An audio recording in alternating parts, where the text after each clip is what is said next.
자, 2020년 9월 고1 학평에서도 이 문제 나왔죠. 야, 방금 2020년이라고 했지? 네. 어떻게 하라 그랬어요?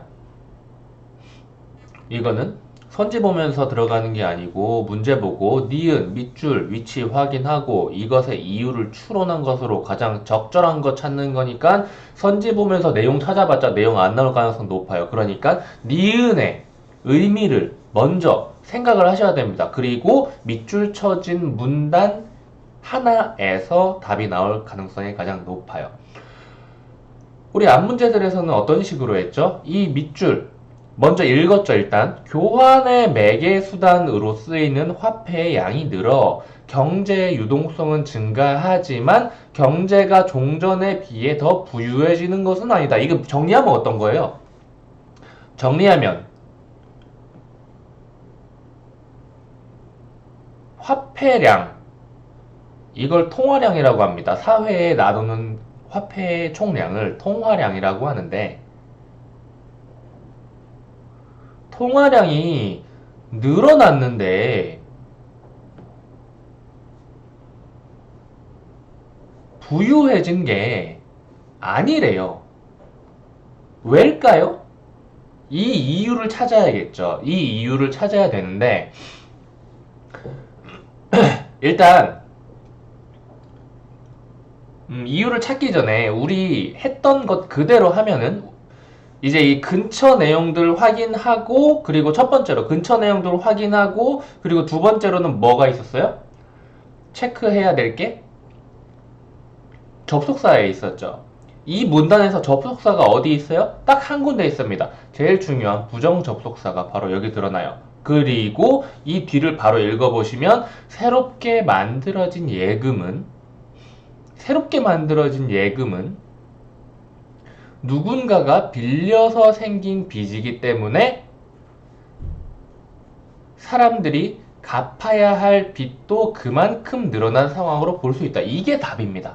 이 이야기하고 있는 게 답이에요. 이 이야기하고 있는 거 찾으시면은 대출을 받아서 돈이 늘어났지만 그게 빚이라서 갚아야 하니까 잘 살게 된 것 자체는 아니라 이거죠. 사람들이 대출 받고 그거를 갚아야 되는, 빚지게 되는 그 상황이 점점점 많아진 것을 토대로 잘 살게 되는 것은 아니지만 화폐의 유통량, 통화량은 늘어나게 되는 것이다 라고 이야기를 하고 있는 거예요. 그래서 5번인데 이거는 개념 제가 간단하게 설명해 드릴게요. 이거는 고3 때까지 두고두고 써먹을 수 있는 개념이니까. 이 지급준비금이라는 것이 뭐냐면은 은행에서 기본적으로 은행은 사람들이 예금한 돈을 굴려가지고 뭔가 하잖아요. 그걸로 먹고 살잖아요. 그쵸?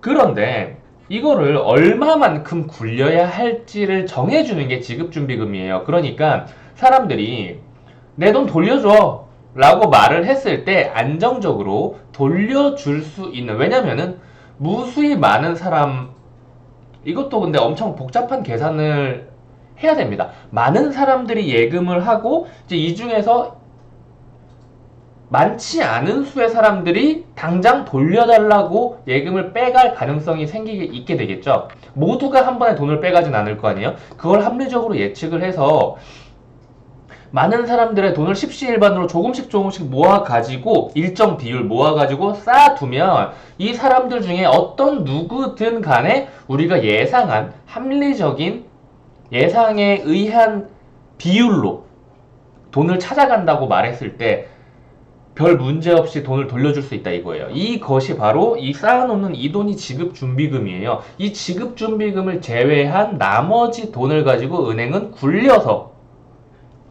뭐 기업에 빌려준다든지 사람들한테 빌려주는 것 역시도 이 지급준비금을 제외한 나머지인 거죠. 이거 예를 들면 딱 한 바퀴만 생각을 해볼게요. 딱 한 바퀴만 생각을 해봤을 때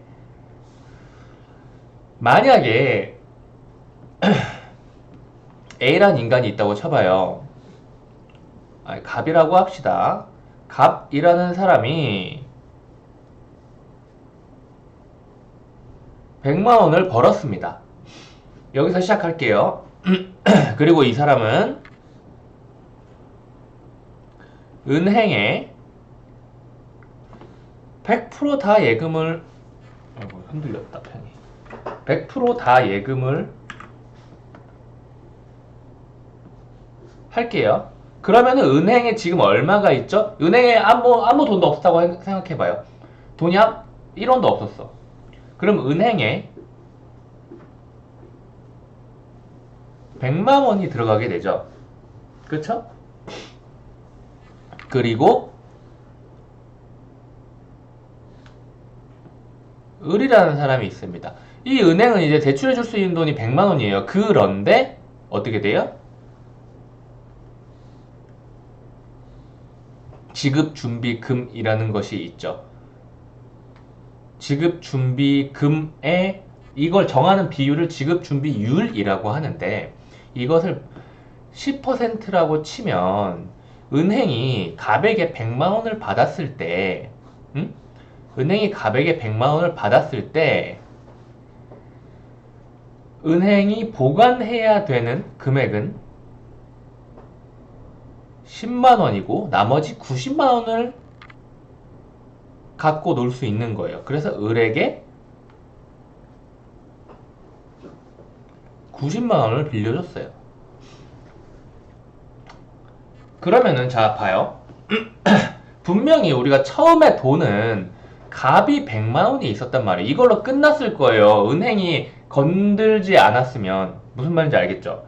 은행이 중간에 개입하는 과정이 없었으면은 100만 원이라는 돈을 갑 혼자 만져보고 끝났을 거예요.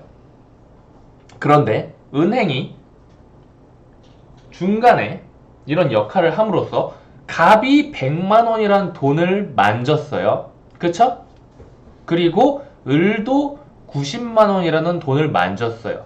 그러니까 90만 원이 추가된 거예요. 이걸 계속 반복하면 훨씬 더 많은 돈이 사람들이 훨씬 더 많은 돈을 만질 수가 있겠죠.